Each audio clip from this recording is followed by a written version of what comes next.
Bom, Deu certo! Oba! Olá, Maurício! Ei, bom dia. Tudo bem, querido? E você? Conseguimos. Tudo Puxa, eu estava ótimo. aqui porque estava nessa super expectativa de fazer essa live com você. Fiquei estudando, me preparando. Falei, só não dá certo tecnicamente. Eu nunca fiz essa live, Exatamente. então acho que é isso que eu mesmo estava destreinado, mas acho que agora rolou. Rolou. Bom dia. Bom dia, gente! Nós estamos ao vivo no Instagram do Acordei Quero Viajar e do Paleta Cultural e no Facebook também do Acordei Quero Viajar. A galera do Facebook, corre pro Instagram que o Maurício tá lá, tá? É Ainda um bem que você prazer. está avisando os dois ao mesmo tempo. Sim, obrigada, viu, por ter aceito o convite. É um super Que prazer isso, te receber. para mim também O prazer falar com você, Camila. Gente, olha só, o Maurício, ele é ator, professor de literatura, de interpretação de texto, de redação, especialista em direção de teatro e história da arte. Maurício, antes da gente começar, né, propriamente dito, a falar sobre a arte grega, explica pra gente, brevemente, como é que aconteceu essa sua trajetória toda, que interessante que você é. Bom, vamos começar dizendo que eu tenho 51 anos, então deu tempo de fazer bastante coisa já, entendeu? E ainda tenho mais uns 30 aí para fazer um montão de coisa. Mas eu acho que a gente vai, né, Camila, se descobrindo ao longo da vida, É, entendendo quem a gente é, encontrando os nossos espaços. Eu sempre soube que eu tinha a ver com arte e com comunicação. Então eu comecei fazendo olha, arte na Unicamp, que eu achava que o teatro era o caminho. Então eu fiz artes cênicas quando eu era adolescente, né? Aquela coisa da faculdade aos 18 anos. Percebi que eu precisava de um embasamento teórico maior, que a coisa só da faculdade de artes cênicas não ia suprir a minha vontade de conhecer textos e de mergulhar na literatura e na arte por um outro caminho. Então eu fiz letras também ao mesmo tempo, aquela época era possível fazer as duas coisas ao mesmo tempo lá duas na Unicamp. faculdades? É. E aí eu comecei a dar aula e entendi que a sala de aula era um espaço muito legal para falar de arte, para me comunicar. Então as coisas foram, entende? Se enquadrando, se encaixando, né? Se fechando. Daí hoje em dia, então eu comecei a me aprofundar na literatura, hoje em dia eu estudo Drummond, faço mestrado na USP sobre isso, mas Que no meio legal. do caminho eu fiz uma especialização em História da Arte na FAAP. Porque para falar de literatura, a História da Arte ajuda muito, né? Quer dizer, você poder Verdade. olhar para as obras representativas daqueles movimentos, compará-las aos livros, conseguir fazer essas conexões amplia a nossa possibilidade de leitura e de interpretação. Então, a história da arte chegou na minha vida, era algo que não era o meu habitat, não era o meu ambiente original, porque o negócio é do teatro, mas eu acho que elas estão super relacionadas, né? O teatro, com Super. as artes, com a aula, com a literatura. Então a coisa vai ganhando esse corpo. E aí apareceu o Paleta, entrou na minha vida, né? E a gente começou a entender que talvez falando da história da arte, opa, esse barulho é você, não sou eu, agora eu tô bonzinho aqui. Ai, foi aqui que caiu. Desculpa. Então, tá bom. Imagina, que é isso. Só estou querendo evitar que a técnica nos atrapalhe. E no Paleta a Ai, gente gente. trabalha com cursos de História da Arte, né? E a gente costuma fazer, ou costumava, ou estamos nos preparando para fazer isso em alguns lugares do mundo, dentro de grandes museus, como a gente vem fazendo. Eu faço isso desde 2008, mais ou menos, essa parte de viajar com pessoas interessadas em Mãe, já arte. faz tempo. Faz tempo. 2008, Portugal foi a primeira coisa, e paralelamente a gente começou a desenvolver um trabalho com Cordisburgo, que é no interior de Minas Gerais. Então, é legal entender que, assim, para mim, né, a arte está em muitos lugares diferentes, às vezes inesperados, né? Cordisburgo é um lugar Verdade. de 8 habitantes, lá no meio do sertão de Minas Gerais, onde nasceu Guimarães Rosa, E tem um grupo lá de arte local que fala os textos do Guimarães Rosa, andando pelos locais que teriam inspirado esses textos. Claro que é um contraste grande, Cordisburgo e Paris, Cordisburgo e Florença, Cordisburgo e Londres. E Inhotim, por exemplo, o maior museu a céu aberto, né, do mundo, daquele jeito da América Latina, com certeza. Então, acho que é sempre assim, arte, comunicação, literatura e Vão viagens, se conectando. Né? É aí que a gente, nessas viagens, que agora a gente precisa encontrar uma outra forma de fazê-las, né? Nós estamos fazendo História da Arte Online, que tem nos dado muito prazer. Essa coisa de se reinventar é, em geral, muito instigante, muito interessante, né? Isso é. Mas, e eu acho que nós estamos vivendo um momento total, né, de conexão em relação a isso. Pois é, que a gente não tem jeito. Ou a gente se reinventa, ou a gente se reinventa. Exatamente. E você também, né, que trabalha com viagens e que também está esperando caminhos desse novo normal aí para a gente agir. Vão ser cena dos próximos capítulos, né, Maurício? Vão ser com certeza cena dos próximos capítulos.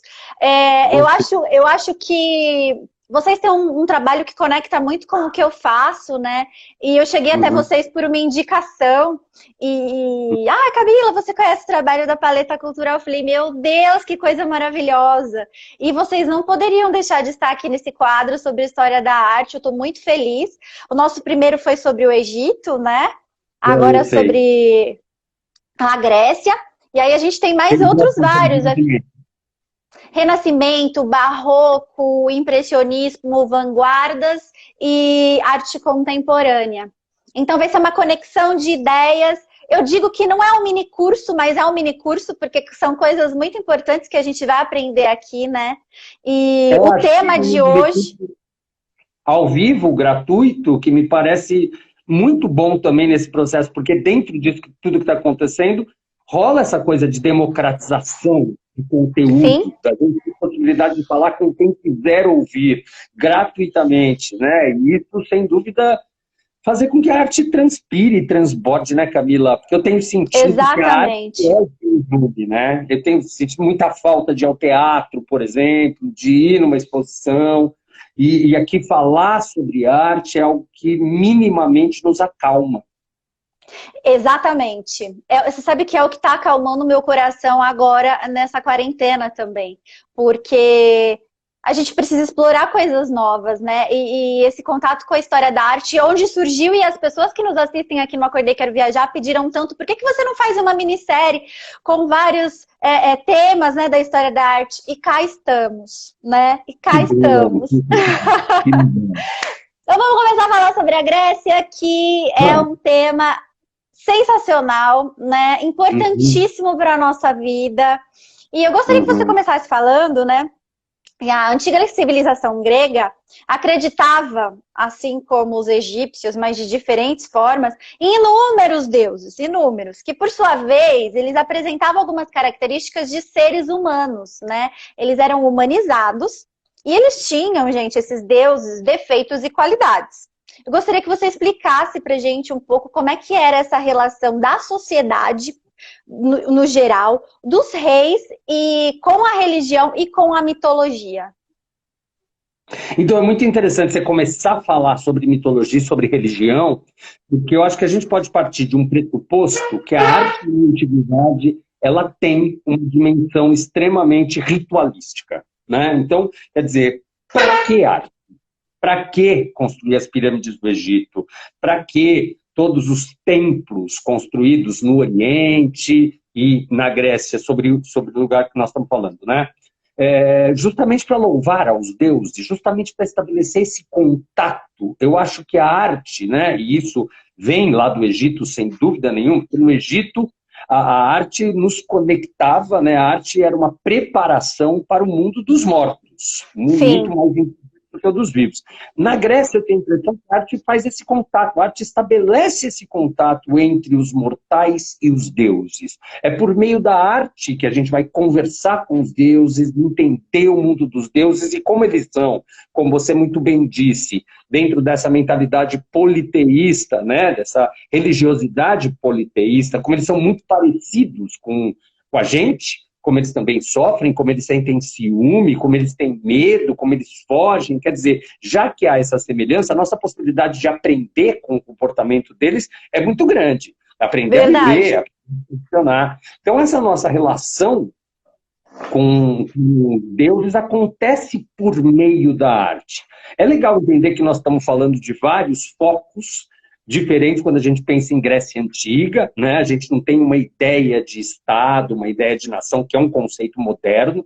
Então, nós estamos falando do estopim, né? De pequenas explosões artísticas e de templos sendo construídos e de obras feitas, então, para cultuar, para louvar esses deuses e, de alguma forma, para que nós possamos nos comunicar com eles. Então, eu acho que a gente entra aqui numa conversa a respeito da função da arte, né?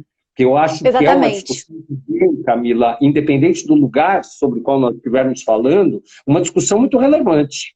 Afinal de contas, arte para quê? Né? Sobretudo numa sociedade como a nossa, no Brasil atualmente, que considera a arte perfumaria, a arte algo completamente supérfluo, né? Que fica em segundo lugar, pensa, em segundo não, em décimo, em exatamente, exatamente. Em todas as nossas necessidades. Então, acho que a gente tem a aprender com a Grécia, para começar, essa relação com a arte, que, aliás, eu pensando aqui nas coisas que a gente ia conversar, pensei que essa era uma linha, uma espinha dorsal da nossa conversa muito interessante.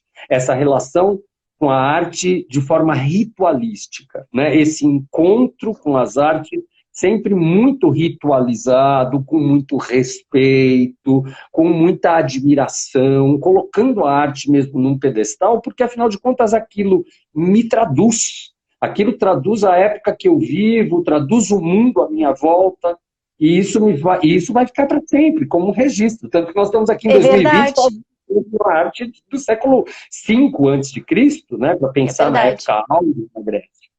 Você sabe que eu estava aqui preparando o material e eu estava lendo sobre a questão do nudismo, né? E na Grécia Antiga, eles não tinham esse monte de tabus que a gente tem hoje em relação ao nudismo. Para eles era uma coisa natural. Então, é exatamente o que você disse, Maurício.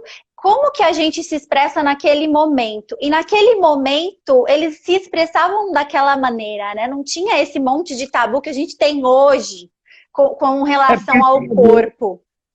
Respeitando a fé das pessoas que estão nos ouvindo, eu diria que isso tem a ver com o cristianismo, né? Sim. Inclusive, a destruição de muitas estátuas gregas originais era algo que os cristãos tinham como meta, né? Como um louvor, quer dizer, destruir uma estátua de um deus pagão não deixa de ser uma homenagem ao cristianismo, uma prova de fé, de devoção.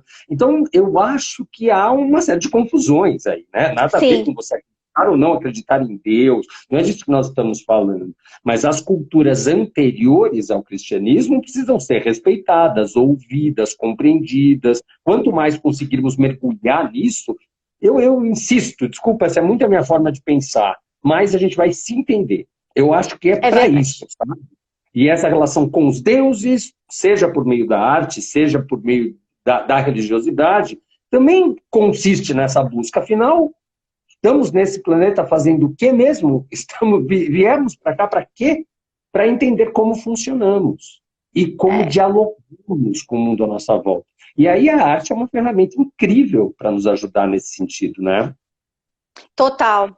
Essa relação do grego naquela época, né, com tudo isso, qual que era mais ou menos o papel da arte no cotidiano das pessoas, né? Porque existem algumas regras que a gente sabe, como todo movimento tem, e nós sabemos, por exemplo, que o homem naquele momento, ele era o centro de todas as coisas, né? A gente vem do Egito, que era a questão da morte, né? Envolvimento com a morte, da religiosidade.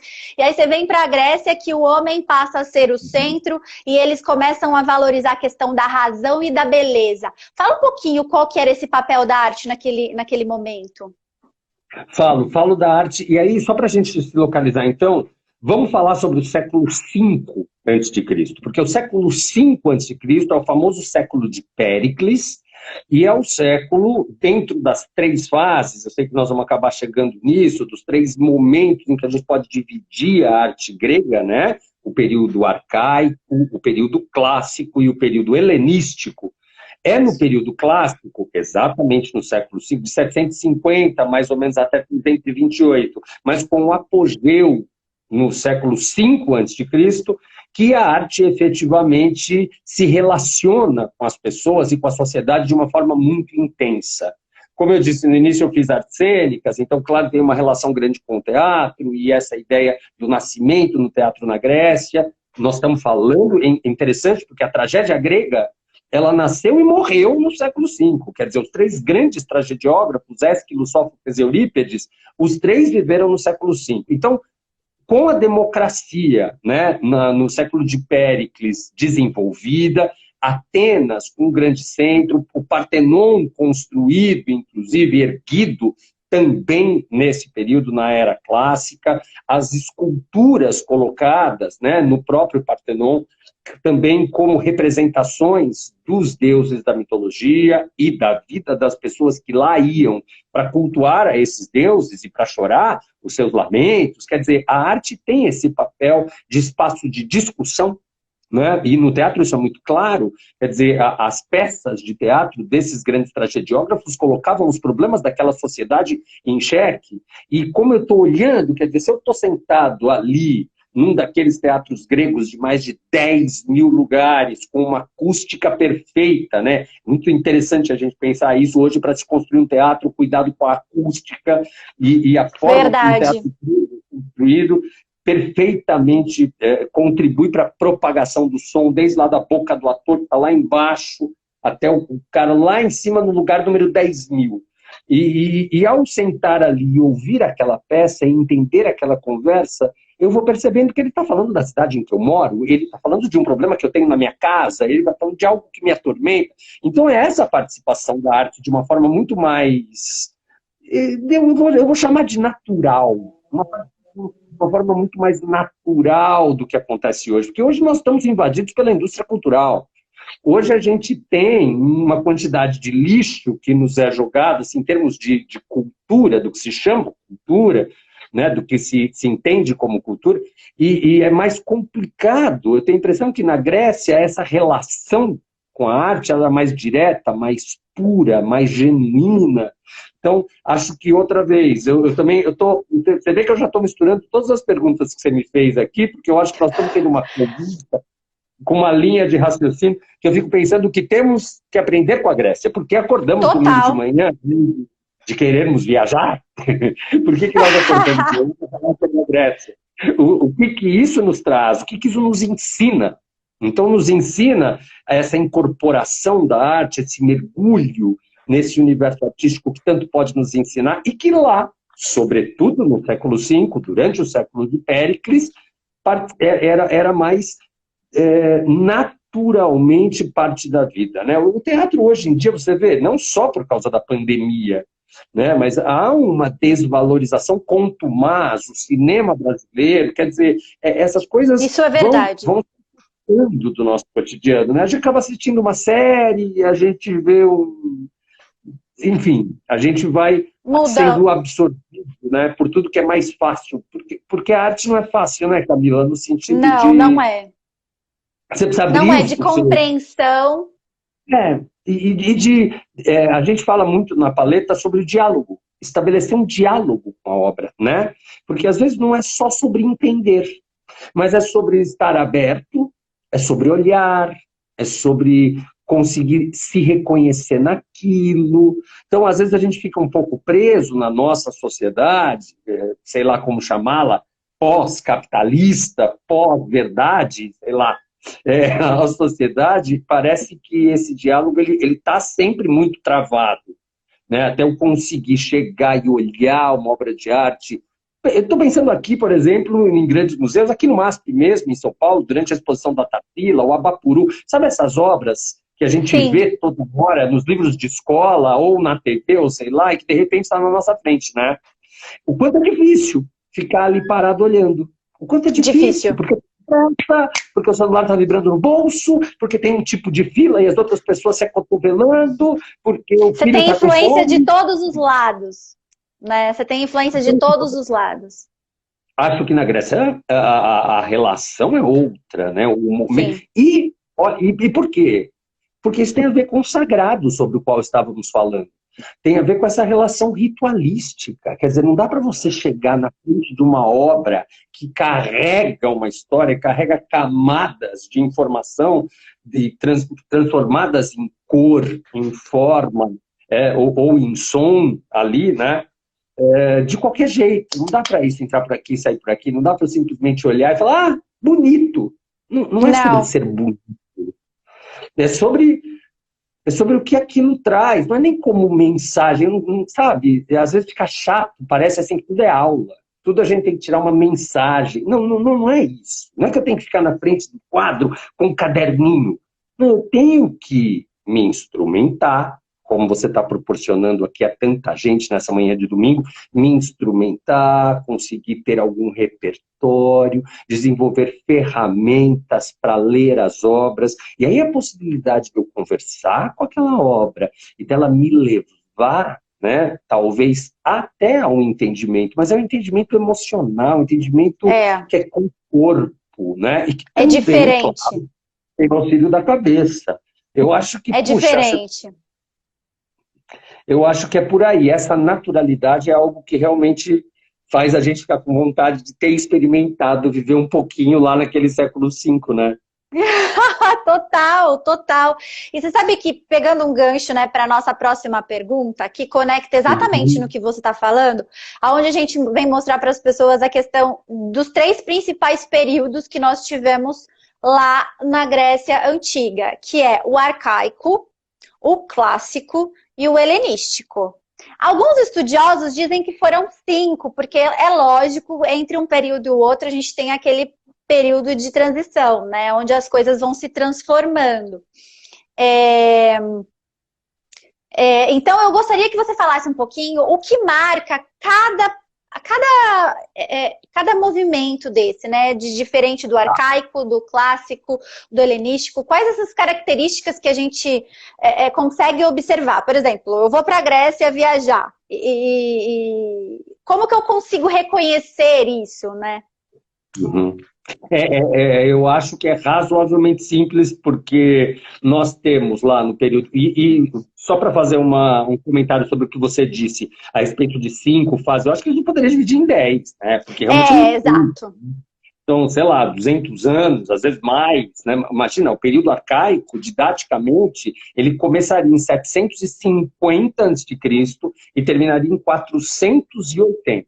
Então, veja, eu tenho praticamente 300 anos de distância entre o início e o fim. Muita coisa aconteceu. Mas eu acho que a grande marca do arcaico é a influência que os caras tiveram, inclusive da arte egípcia, né? Super legal você ter falado de Egito antes, então da arte egípcia, na tentativa, inclusive, a gente percebe no que a gente tem do período arcaico, uma tentativa de reprodução de um modelo egípcio, tanto na pintura quanto na escultura. Então, estátuas com os braços rígidas, né? Rígidas, sem muito movimento, né? A gente tem também na pintura aquela chamada muitas formas geométricas, aquelas pinturas que hoje a gente entende um pouco aqui no Brasil como tribais, né? Sabe, aqueles padrões repetitivos que marcam a fase geométrica, e que tem a ver com esse período arcaico, que devagarinho foi se desenvolvendo dentro do período arcaico. A gente já tem pinturas, sobretudo em vasos, né? Aquelas ânforas, aquelas grandes, os grandes objetos lindíssimos, que tinham pinturas ainda muito no modelo egípcio. E por modelo egípcio, eu estou pensando, por exemplo, aquela coisa de pintar a figura na lateral com o olho de frente colocado aqui, né? Alguns vasos ainda usam esse modelo. Então, aí o que acontece no período clássico, mudando então? Aí a gente tem essa grande explosão, né? A gente tem essa grande explosão, a época da prosperidade.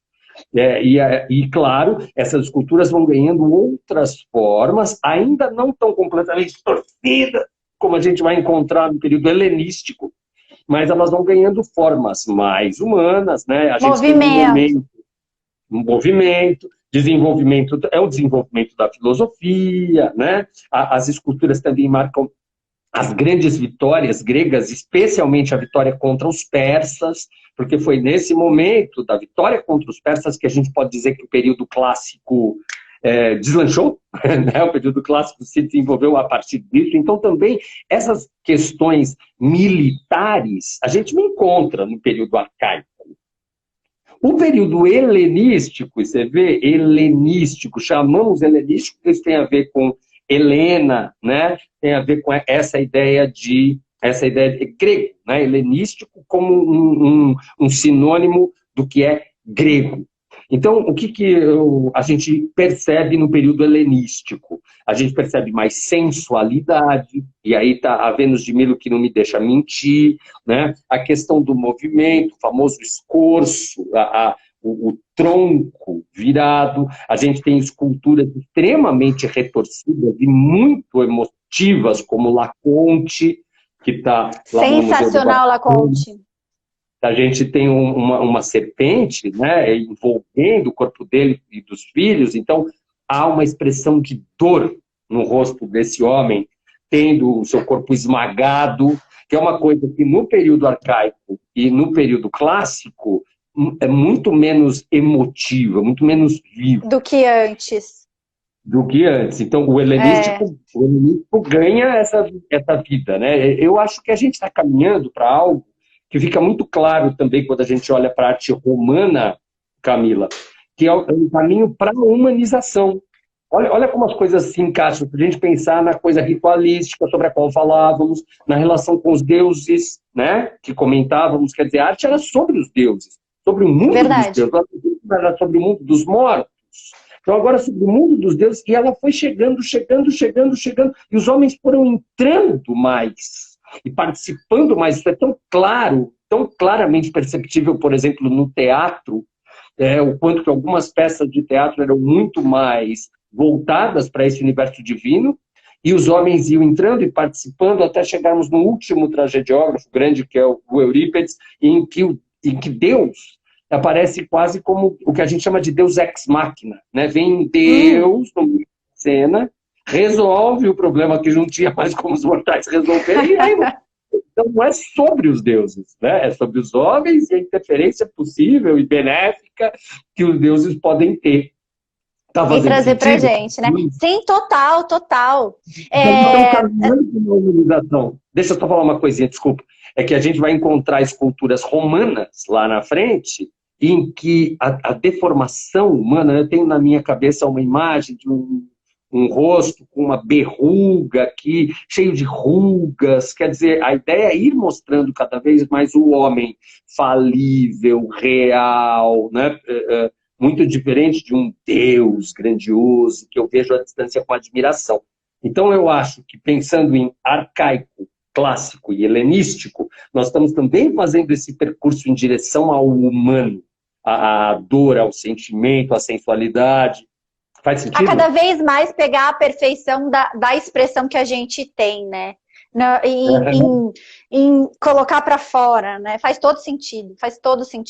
Durante esse período, esses períodos todos, né? E quando a gente vai observar as obras de arte gregas, a gente vê que eles se destacam por três grandes maneiras de se expressão, né? Manifestações artísticas, que é a pintura, a arquitetura e a escultura. Mas foram esses dois últimos, né, a arquitetura e a escultura, que se destacaram fortemente. Tem algum motivo para que isso tenha acontecido, Maurício? Eu acho que tem um motivo muito simples, né? Assim, um primeiro motivo muito simples, que primeiro o Partenon está lá. Então a gente tem É. a arquitetura para observar. As esculturas, a maioria das esculturas, das grandes e importantes esculturas gregas, foram destruídas, né? Como estávamos comentando, aliás. Mas foram replicadas pelos romanos, que estavam tentando exatamente aprender também, assim como os gregos aprenderam com os egípcios, os romanos aprenderam com os gregos. Então estavam tentando reproduzir, né, copiar. Então o discóbolo, por exemplo, que é normalmente na nossa cabeça, eu até vim com essa camiseta de propósito para fazer referência a ele. Adorei! Então quando a gente tem o discóbolo na cabeça, como uma escultura grega, não é, né? Uma escultura romana, é uma réplica.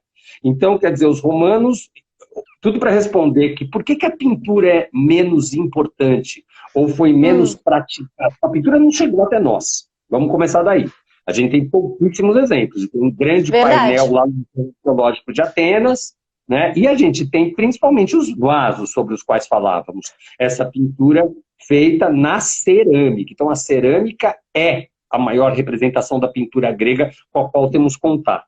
É sempre bom lembrar também que essas esculturas e esses templos eram absolutamente pintados, coloridos, né, com óleos feitos de pedras preciosas. Quer dizer, grego ali embasbacado. Deixar o cara que chega num templo e vê uma escultura do Fídias, por exemplo, lá no Partenon, com medo, querendo louvar, agradar, pensando sempre na questão ritualística. Então, quer dizer, nós temos as esculturas romanas que não tem essa representação de cor, né?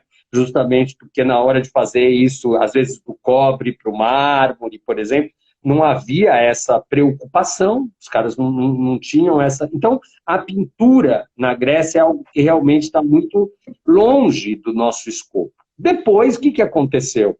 Descobriram, né, no século XIX, Pompeia. Pompeia, lá em Nápoles, pertinho de Nápoles, na Itália, em que a gente teve um contato, a gente tem até hoje, né, porque isso está lá, a gente tem um contato com essa pintura romana, na verdade, mas que imita a pintura grega. Então, quer dizer, a pintura grega, no fundo, foi descoberta quando se achou Pompeia, quando se entendeu como essa pintura era usada, inclusive nas casas, nos palácios, principalmente nos afrescos, né? A gente não falava em tela, a gente não falava em quadro. Na parede. Na parede ou na cerâmica. Então, acho que esse é o motivo pelo qual escultura e arquitetura são, na nossa cabeça hoje, no século XXI, referências da arte grega muito mais fortes do que a pintura. Porque elas sobraram, porque tem mais contato com ela. O pessoal tá falando que tá sem som no Facebook. Só me confirma quem tá assistindo aí, por favor, se efetivamente vocês estão ouvindo. Porque eu acho que como eu tô falando mais aqui, pode dar essa interferência. Eu nem tô vendo o Facebook aqui, assumiu isso. Não, é que só eu conectei no Facebook, porque lá a gente tem muita gente que gosta da live. E aí eu tô falando, gente, por favor, vão pro Instagram, porque eu estou com o Maurício lá. Porque eu não tô aparecendo lá, né? Tá aparecendo sozinha no Facebook. Exatamente, exatamente. Eu deixei uma mensagem grande. Bom, a gente tava falando da questão da escultura e da pintura e dos templos, né? Você sabe que tem um museu, e agora eu não me lembro, que fala exatamente sobre a cerâmica grega. Eu tive a oportunidade de ir quando eu fui a Atenas, e eu fiquei assim, em êxtase, porque eles utilizavam... Era meio que padronizado, né? Eles utilizavam o fundo preto com os desenhos em vermelho, ou o contrário, né? O fundo em vermelho com os desenhos pretos. E retratavam a vida do cotidiano, as lutas, assim, de uma maneira muito grandiosa. Até essa questão que eu falei do nu, eles retratam muito na pintura, na cerâmica do nu. Eu achei isso incrível. Assim, uma experiência muito grande. E você vai levar uma galera para Atenas assim que for possível? Você sabe que Grécia é uma das grandes solicitações aqui no Acordei Quero Viajar? É muito, o pessoal pede muito. Porque quando eu fiz a Grécia, eu não fiz praias, né? Eu só fiz o Peloponeso, que é uma região belíssima e tem alguns sítios arqueológicos que eu fui para lá por conta disso, de Epidauros principalmente, né? E a galera pirou nessa questão, porque as cidadezinhas ali do lado são lindas, a gente tem praias também, mas a questão histórica da região do Peloponeso é sensacional, eu fiquei apaixonada. E é bom, a gente tem, você está falando dessas, no Paleta, a gente nunca conseguiu se afastar muito de Paris, porque Paris é, para nós, um grande centro em que tem de tudo, né? Quer dizer, uma semana em Paris, a gente consegue ir desde o Egito até a arte contemporânea, andando alguns quarteirões, né? Verdade. Mas o que eu ia dizer é que a gente pode ver, né, essas referências à pintura, aos vasos a que você se refere também, à cerâmica e tal. Em Nápoles mesmo, também tem um museu arqueológico importante, inclusive em função de Pompeia, e no British Museum, né? Não sei se você sabe que para fazer aquele desenho, eu tenho um filho de 20 e tantos anos agora, que quando era criancinha adorava o Hércules da Disney. A gente acabou tendo, enfim, assisti esse filme 312 vezes, acho que foi. E daí, os caras da Disney foram lá no British Museum, né, o Museu Britânico em Londres, estudar a posição das musas, né, da Grécia, de como elas eram representadas nestas cerâmicas, e a partir daí é que fizeram a animação da Disney.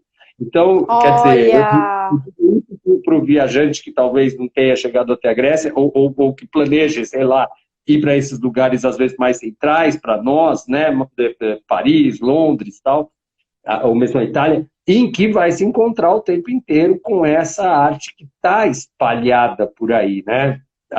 Por um lado, tem toda uma questão de apropriação de obras que não pertencem a determinados países, e por outro lado, a gente sempre pensa, isso eu acho que é um dilema que eu não consigo resolver. Oh, isso daí devia estar lá na Grécia, nossa, os caras roubaram lá do Egito. E você sabe qual que é o argumento dos grandes museus, do Metropolitan em Nova York. Qual que é o argumento? O argumento é, nós estamos cuidando melhor do que vocês cuidariam. Nós é temos verdade. De restaurar isso que vocês não têm. E talvez isso já tivesse destruído se tivesse permanecido lá. Eu, sinceramente, fico em dúvida. Sempre penso, puxa, eu também. Mas isso daí, né? Eu também. Para ver as peças roubadas, né? Então, sabe? Você sabe que todas as vezes que a gente chega lá no Egito, em frente à Esfinge, por exemplo, ela tem os olhos, né, desconfigurados. Falam que foi os árabes que destruíram, mas a gente não tem a confirmação. Mas a barbinha da Esfinge, tá lá em Londres. E aí eu fico olhando pra bendita da Esfinge, pensando assim, gente, mas ela devia estar aqui. Por que ela não tá aqui? A Esfinge sem a barba em outro lugar, cadê a barba da Esfinge? É realmente grande, é bem contraditório isso. Os londrinos acho que cuidam da barba. Exatamente. Eu queria entrar numa parte agora que você já falou um pouquinho, né? Mas eu queria que você aprofundasse um pouco mais, que é a questão do teatro, né? Algumas pessoas dizem que o teatro nasceu na Grécia, outras não, mas as que dizem que nasceu na Grécia é baseado em um mito onde tinham as festas, né, em homenagem a Dionísio, que era o deus do vinho. Que delícia! Conta um pouco sobre essa manifestação artística do teatro naquela época, porque tem muitas curiosidades, né?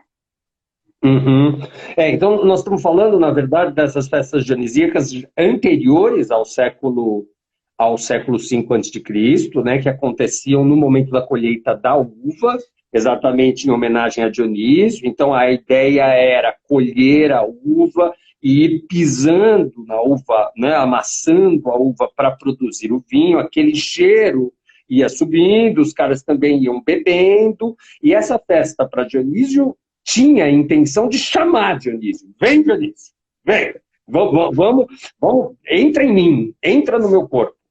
E aí, quando o cara, olha só que legal, Camila, quando eles começavam a se sentir bêbados, meio tontos, eles entendiam que Dionísio tinha chegado. Opa, Dionísio chegou. É uma coisa religiosa, né? E ele Não vou vive numa esquecer roupa. disso jamais.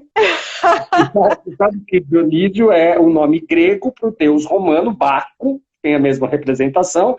Então, quer dizer, essas pessoas, imagina, lambuzadas da uva, bêbadas, tirando uma roupa, dançando em cima da uva, eles acabavam num grande bacanal.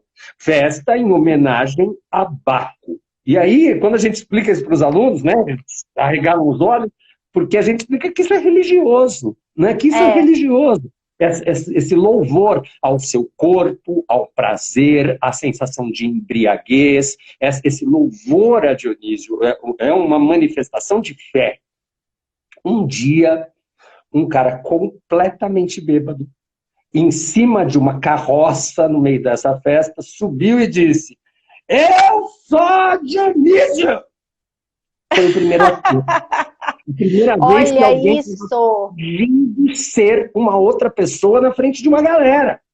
Que o cara não era Dionísio, estava ali pegando a uva, estava bêbado.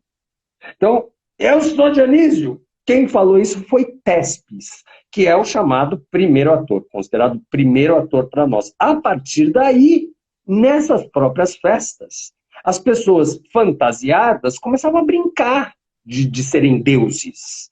E conversando, eu sou Dionísio, eu sou Apolo, eu sou Afrodite. E eles começaram a conversar, e as peças nasceram daí, dessa conversa, dessas historinhas que foram virando espetáculos, né? Primeiro Ésquilo, como eu disse, falando sobre a vida dos deuses, depois Sófocles, que é o grande tragediógrafo para o Aristóteles, né? A peça perfeita é o Édipo Rei.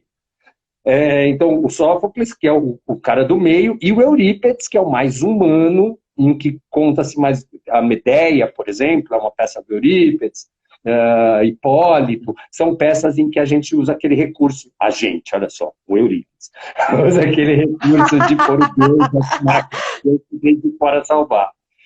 Então, essa é uma origem do teatro muito divulgada. A gente sabe que sim, havia manifestações religiosas, porque, de novo, desculpa bater nessa tecla, mas é a religião, é a relação ritualística com a arte o mais importante. E se já aconteceram manifestações, já haviam acontecido manifestações teatrais antes dessa coisa do Tespes que eu estou te contando, essas manifestações foram procissões, foram, né, idas a um altar, a um templo para louvar. Então isso é super teatral. Pensa na Semana Santa, é verdade. no Corpus Christi, é super teatral. Então, a galera, salve, salve Dionísio. Salve, salve Dionísio. Salve, salve mesmo. Ficando essa divisão clara. Dionísio é o cara do teatro, do sexo, do prazer, da alegria, e Apolo é o cara racional, é o deus Sol, né? Então, Nietzsche, inclusive, fez mais para frente, lá no fim do século XIX, começo do século XX, essa divisão entre as tendências apolíneas, que são mais racionais, que estão presentes, obviamente, na arte grega, e as tendências mais dionísicas, que são mais emocionais, mais circulares, curvilíneas. Faz sentido? Faz todo sentido.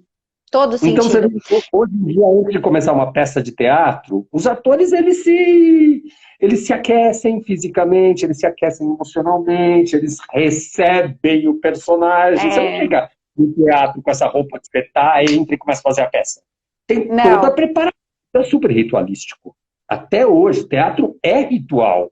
É e verdade. isso vem da arte, é ritual. Arte essa dimensão não pode ser perdida, né? Existe a aura da obra, que é algo que depois, inclusive, foi colocado em discussão.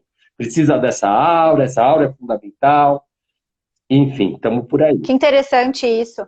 Você falou algumas coisas a respeito da gente não ter tantas obras, né, para a gente analisar hoje. Durante a Grécia Antiga, houveram muitas guerras, né? Tudo isso que a gente está falando e o povo lá estava guerreando, né? E acho que é muito por isso que a gente não tem contato com essa arte originalmente grega.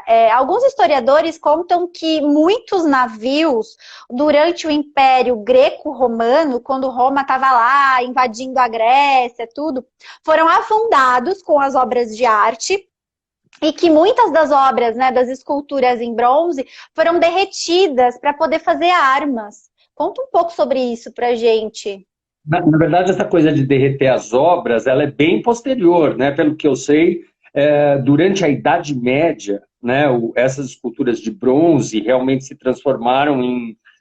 o bronze foi um metal, um material muito em falta.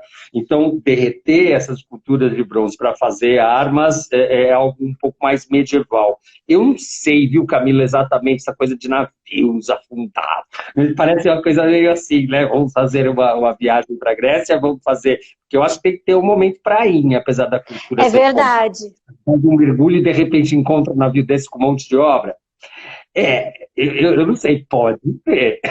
Você sabe que Acho que tem tem muita gente que foram destruindo. Por que destruir a arte, né? Desculpa, só para encerrar essa pergunta. Destruir a arte é destruir a cultura, é destruir a essência, é destruir, como destruir a linguagem, né? verdade, A primeira verdade. portanto, que aqui no Brasil falamos português e todo o Tupi-Guarani, a linguagem é a primeira coisa que a gente faz para anular, né? Tira a memória de um povo, tira a cultura, tira a arte, tira a linguagem, você vai fazer com que aquele povo esteja de alguma forma dominado É por verdade, você. isso é verdade. Então, o que tentam fazer hoje em dia, né? Tirar a arte, tirar a cultura para de alguma forma nos empobrecer. Maurício, nós temos 5 minutos e eu quero fazer 2 perguntas para você. Dá para ficar aqui até amanhã. Vamos comportar. Olha, eu acho que a galera também, porque eles estão interagindo muito, está sendo muito legal. A questão de toda essa herança que a gente tem, né, que a arte grega ela vai aparecer de novo no Renascimento, no neoclassicismo, em outros momentos da nossa vida, né? Então, como que a gente pode entender hoje, tá, os reflexos da influência da arte grega no nosso comportamento, aqui, hoje, presente? Tem alguma herança que a gente traz e coisas que eles utilizavam antigamente, objetos, sei lá, alguma coisa que a gente usa ainda? Não, eu acho que a Grécia é uma referência para nós, principalmente do ponto de vista, assim, eu vejo esse mergulho na arte grega um pouco como uma pesquisa arqueológica. E eu acho que a gente tem uma ideia da beleza, da grandiosidade, né?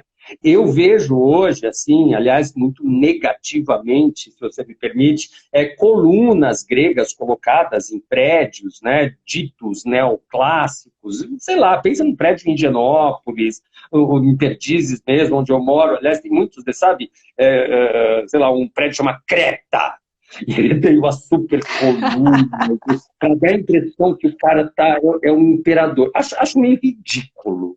Então, a Grécia é uma referência um pouco de grandiosidade, de relação, de respeito com a arte, com a história, de modelo de beleza, que eu acho que ainda bem, nós estamos muito avançados hoje em 2020, nossos modelos de beleza são outros, são variados, nós somos múltiplos, né? Então, eu acho que a Grécia serve como um parâmetro, como algo a se espelhar no sentido de aprender, compreender, mas acho que estamos muito distantes disso. Para o bom e para o mal, para o bem e para o mal. É verdade. Né? Eu tenho essa sensação também.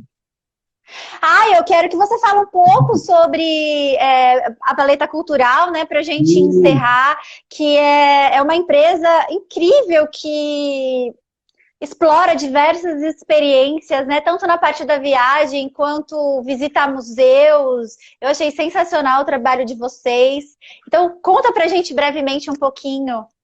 Claro, conto que a gente, atualmente, então, nosso principal produto, claro, são os nossos produtos digitais, né? Nós estamos criando aí, esse curso de História da Arte Online, na verdade, nós estamos formando a nossa primeira turma, dentro de 2 semanas, e abrindo a nossa segunda turma. A gente dividiu isso em módulos, a gente fala sobre arte brasileira, a gente fala sobre as tradições na história da arte, aí a Grécia entra muito, e a gente fala sobre a contemporaneidade. Somos 3 professores, eu, o Renan e o Duíque, e cada um cuida de um módulo. E o mais legal, viu, Camila, nesse nosso processo de redescoberta, né, sobre quem somos e o que fazemos, a gente encontrou todas essas ferramentas que vão muito além da aula gravada, né? Então, a gente tem uma aula gravada sempre, a gente tem hangouts semanais em que discutimos arte, mais ou menos como a gente está fazendo aqui com os nossos alunos, né? Além disso, a gente faz exercícios, a gente pede que os alunos escrevam pequenos textos de análise de obras de arte, a gente oferece outros vídeos complementares e textos de apoio. Então, a gente tem uma característica, nossa, quando pergunta do Paleta, acho que eu posso falar 2 horas. A gente tem uma característica legal que a gente não faz uma linha cronológica. A gente acha que a cronologia dá uma aprisionada. Hoje só Grécia. Então, a gente faz bem isso que você está propondo, Camila. Como que a Grécia está aqui? Olha, como que o modelo de beleza da Grécia aparece na capa da revista da Vogue? Você entende? Como que a gente são coisas para gerar discussão mesmo, né? E para perceber na prática, né, a arte na nossa vida, dialogando com outros momentos. A gente também tem um podcast de Paleta. Aliás, vamos gravar uma manhã sobre Eu ouvi. Você já ouviu? Eu que legal. Adorei. Gente, no Spotify. Tem mais em algum outro canal? Puxa, não sei, viu? Eu normalmente coloco no Google, Paleta aparece. Não, mas para o Spotify, procurem lá no... gente, para o podcast, procurem lá no Spotify que tem. Escutei. Tem, acho que tem. A gente vai fazer um sobre Beethoven. Nós estamos nos aventurando agora no mundo da música, porque são os de Beethoven, e porque a gente acha que esses formatos digitais podem nos proporcionar experiências interessantes de ouvir a música, de falar, olha, entraram umas coisas. Veja a bateria, sei lá, o bumbo, né, a percussão.